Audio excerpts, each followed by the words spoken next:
फैसल वाडा की पेशगोई सच साबित, पीटीआई के टुकड़े होना शुरू हो गए। उमर अयूब के बाद एक और बड़ा इस्तीफा, हामिद खान और फवाद चौधरी में लड़ाई।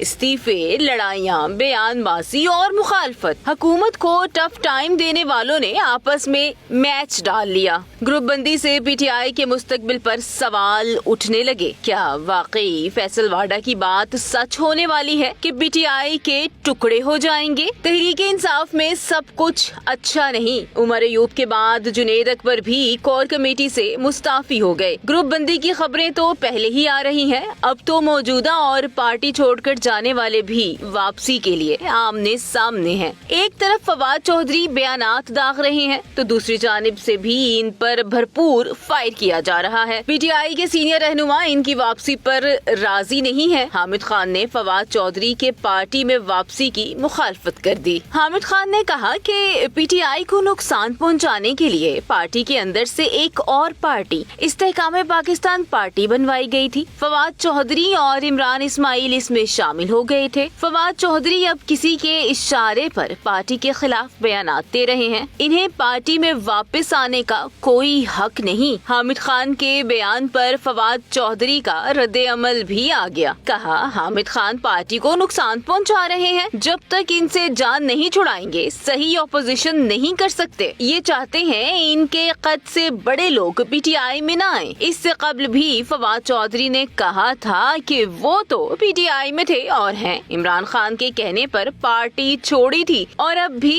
इनके कहने पर ही वापस आया हूँ।